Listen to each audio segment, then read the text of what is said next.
Tuhan bersamamu. Inilah Injil suci menurut Markus.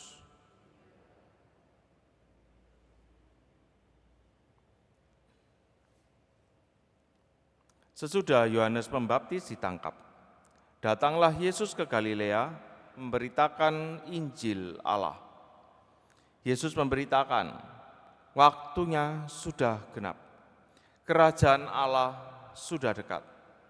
Bertobatlah dan percayalah kepada Injil. Ketika Yesus sedang berjalan menyusur danau Galilea, ia melihat Simon dan Andreas saudara Simon. Mereka sedang menebarkan jala di danau, sebab mereka penjala ikan. Yesus berkata kepada mereka, "Mari, ikutlah aku, dan kalian akan kujadikan penjala manusia." Mereka segera meninggalkan jalannya dan mengikuti Yesus. Dan setelah Yesus meneruskan perjalanannya sedikit lagi, dilihatnya Yakobus, anak Zebedeus, dan Yohanes saudaranya sedang membereskan jala di dalam perahu. Yesus segera memanggil mereka, dan mereka meninggalkan ayahnya Zebedeus dalam perahu bersama orang-orang upahannya. Lalu mereka mengikuti Yesus. Demikianlah sabda Tuhan.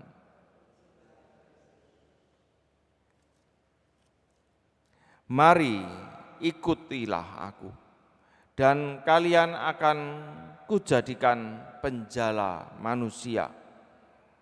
Saudara-saudari yang terkasih, kita semua dipanggil oleh Yesus untuk mengikuti Yesus.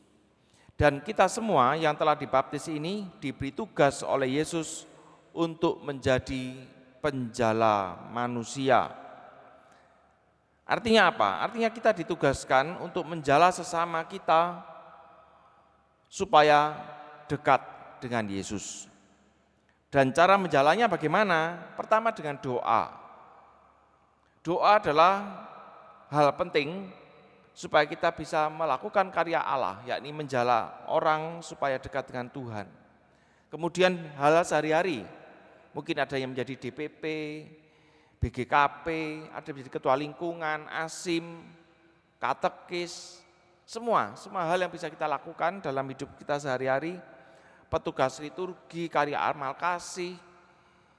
Itulah cara kita menjala manusia supaya orang-orang ada yang kita kenal, yang dekat dengan kita, bisa dekat dengan Yesus. Karena itu lakukanlah semua karya pelayanan, semuanya dengan hati yang tulus, dengan penuh semangat, dan juga yang penting dengan tanggung jawab untuk kemuliaan Allah. Kadang-kadang kita meremehkan, walah hanya pelayanan begini saja, kemudian kita nggak bertanggung jawab sama sekali dan sebagainya. Jangan, kita harus melakukan semua karya pelayanan dengan penuh tanggung jawab karena kita melakukan karya Allah untuk menjala sesama kita supaya dekat dengan Yesus. Karena itu mari kita bersama-sama berjuang. Ketika kita melakukan karya pelayanan dalam hidup ini, lakukanlah dengan hati yang tulus, dengan penuh semangat dan dengan penuh tanggung jawab. Tuhan memberkati kita semua.